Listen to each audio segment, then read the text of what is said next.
Hello everyone, welcome back to the Real Queen Nefertiti 33 channel. I am Tatiana. Tatiana is Nefertiti in Egyptian, okay? So I'm here with some more articles, okay? We'll be learning about a witch, but they changed her name to the slave Kesha Chicago Lake County story. Okay, so y'all should know I am Lavina Johnson, the military lady that got murder like that, okay? And the person that killed me was Rachel Gilles, and I'm gonna need that back, okay? Whatever this is for, I'm gonna need it back, okay? So let's begin. In 1851, a man named Moses Johnson, which was me, was arrested as a possible runaway slave. During the trial, Johnson was kept in a locked room under heavy guard. According to a report in the Western Citizen, one of the men who was supposed to be guarding him got drunk and started guarding the place next door instead.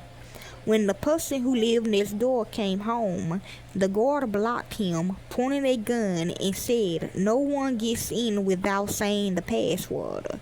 "The password?" the man asked. "Yes," said the guard. "Say Fillmore or I shoot you dead." The man thought for a moment, then said Fillmore, and the guard let him pass. The whole incident has such a Bugs Bunny quality indeed. Hey, thank you. The Moss brothers will play out a nearly, which is them, I just did her, so she is the New England witch, will play out a nearly identical scene, yes, in horse feathers. That is difficult to believe that is true. It's just the kind of story an abolitionist will tell about a man who guarded an accused fugitive slave, who, for the record, went free when the brilliant legal work of George Manila and E.C. Lawn established that the slave catcher had the wrong man. True. If it's true, though, it's likely that the guard was Henry Rhines, who had been named as one of the guards helping the sheriff that day. And had already been called a degraded, drunken witch by newspapers as far away as New York 5 years earlier. In the 1840s and 1850s, there was a number of incidents when a person accused of being fugitive slave created a sensation in Chicago. Though slavery had its supporters here, downstate papers would refer to the city as a cell pit of abolition, and people who tried to assist slave catchers did so if they're poor. In many cases, there would be near riots outside the courtrooms, or actual riots, depending on which paper you read. As a tight-knit team of anti-slavery lawyers, as y'all can see on high bench, worked to clear the accused. Shit, they self, which is dumb. So how they gonna clear themselves? Sometimes the legal work was just a distraction to help the accused escape custody. Oh yeah, because we alive though, but we still need that though. Thank you. The fists of the lawyers, James H. Collins, were known to say that no officer had a right to arrest a fugitive slave in Chicago, and that it was perfectly okay to use force against any who tried. They were, after all, attempting to kidnap a person. The various incidents can be divided into two categories: those in which the arresting officer isn't known, and those in which it was Henry Rhines. Rhines, a grocer by trade, was one of 3 constables serving under the sheriff in 1840, and was heavily featured in the arrest and interrogation of John Stone, the first man hanged in Chicago, as covered in a recent post, which is Bobby.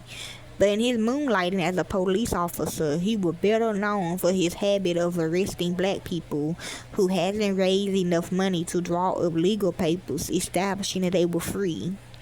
As early as 1844, when he tried to run for office, a man who voted for him was slammed for his support of the notorious Negro catcher. Okay, ain't that long. Okay. The earliest incident I have on file for him is 1843, when he helped William Shields, a St. Louis slave owner, capture a man named Eli Robinson, which is my daughter, that the Shields claimed was a runaway. Rhines went all the way to Milwaukee, jumped Robertson in the streets, and took him in custody, tied in ropes. When asked in court what papers he had given him the right to such an arrest, Rhines only said, "That is my business," though his actions were immediately pointed out as illegal. The Chicago court ruled that they didn't have the jurisdiction to punish him for things he did in Wisconsin. Yeah, they didn't believe that. I have not been able to figure out the result of that trial, which attracted very little attention at the time. I only seen it covered by the Western Citizen, which is them, though it's worth noting the people Rhines attempted to kidnap always seemed to be freed eventually, either by legal maneuvers casting reasonable doubts on whether they were fugitives or simply by citizens helping them escape prison.